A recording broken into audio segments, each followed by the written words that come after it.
Hi, what's your name, darling?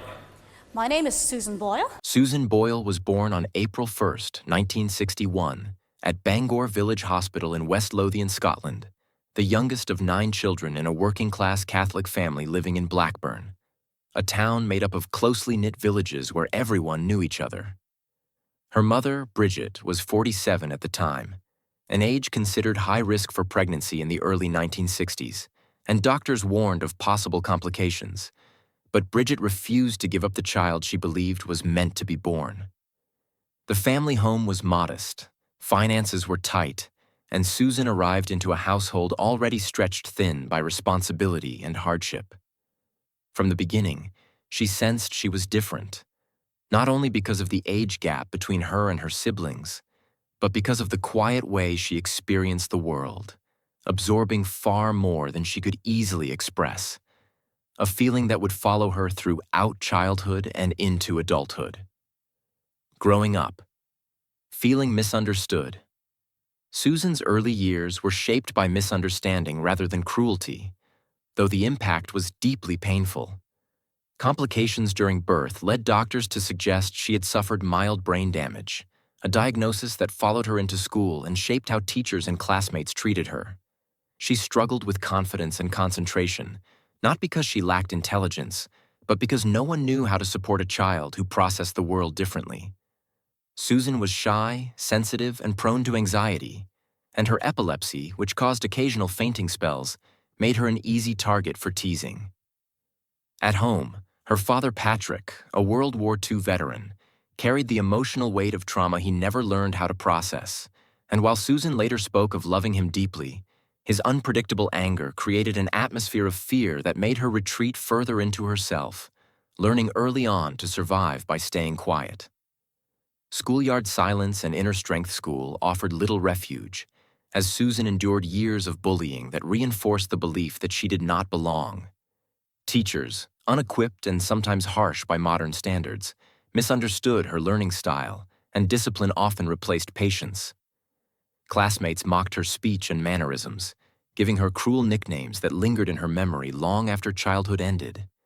Yet beneath the pain, Susan was developing something rare: resilience. Music became her safe place, a private world where judgment faded and emotion could be released without explanation. She sang in church, listened to musicals, and practiced quietly at home, finding comfort in melodies that spoke when words failed her. Even when the world seemed to dismiss her, her voice remained constant, steady, and true. A life labeled too soon for decades, Susan believed the story she had been told about herself, that she was intellectually limited and socially incapable, and this belief shaped nearly every choice she made. It wasn't until 2012, at the age of 51, that a specialist finally gave her a clearer answer. Susan had Asperger's syndrome, a form of autism, and her intelligence was not impaired at all. In fact, her IQ was above average. The diagnosis brought relief, grief, and clarity all at once. Relief that she was not broken, grief for the years spent doubting herself, and clarity about why social interaction, noise, and sudden change had always felt overwhelming. For Susan, this late diagnosis was not about labels, but liberation, the moment she could finally forgive herself for struggles that were never her fault. Love interrupted and dreams deferred. In her mid-20s, Susan experienced her first romantic relationship, a brief but meaningful connection that gave her hope for a different future. That hope was quietly extinguished when her father intervened without her knowledge, ending the relationship before it could grow.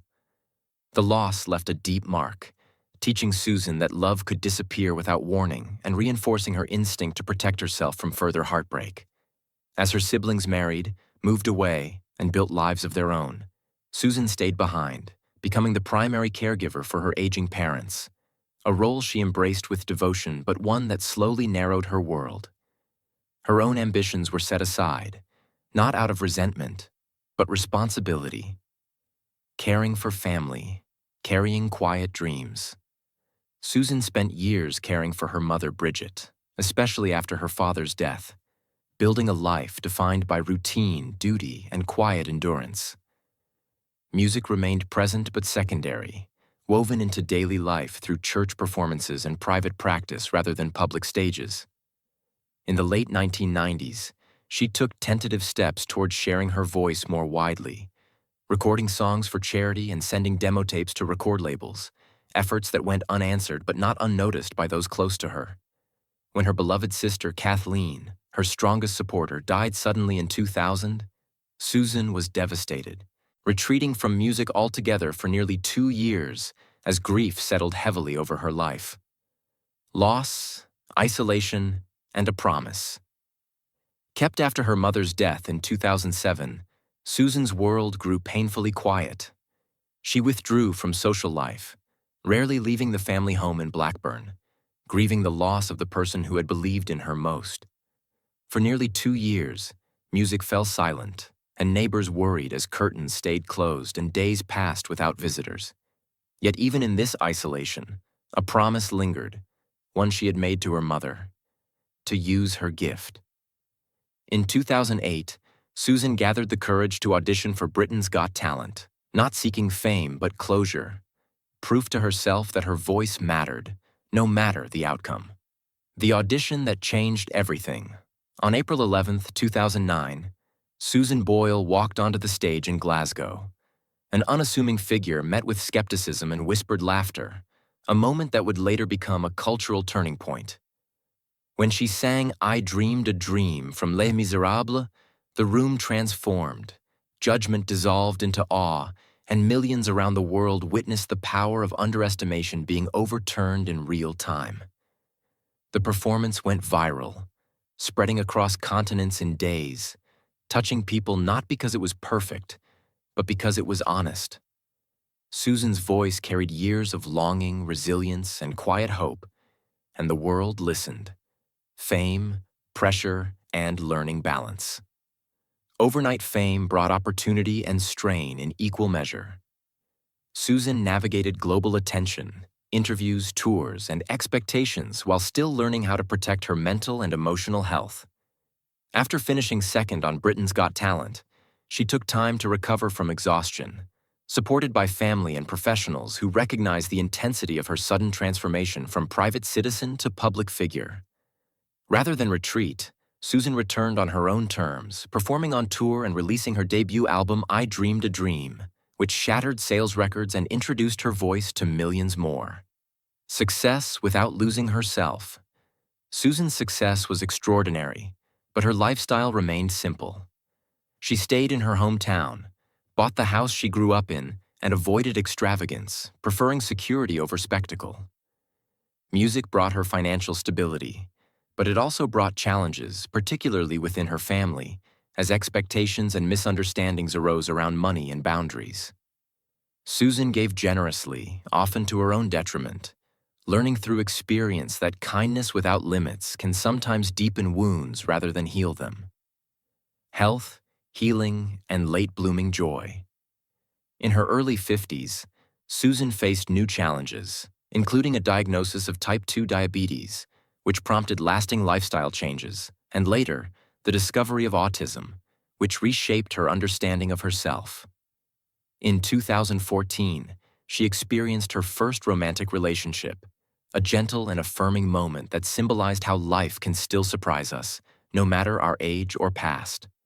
These years were about balance, health, and quiet growth rather than headlines. A stroke, a silence, and a return. In 2022, Susan suffered a stroke that temporarily affected her speech and singing voice, a devastating blow for someone whose identity was so closely tied to music.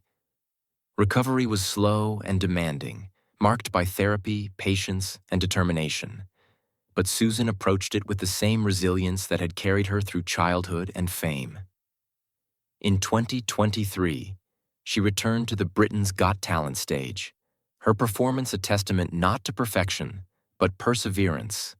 And by 2025, she shared her return publicly, announcing new projects and renewed hope. Still standing, still singing, Susan Boyle's story is not one of overnight success, but of endurance, misunderstanding, compassion, and quiet strength. It is the story of a woman who was underestimated at every stage of her life and who, through music, reclaimed her voice again and again. At 64, Susan stands not just as a singer, but as a symbol of possibility, reminding the world that it is never too late to be heard, to heal, or to begin again.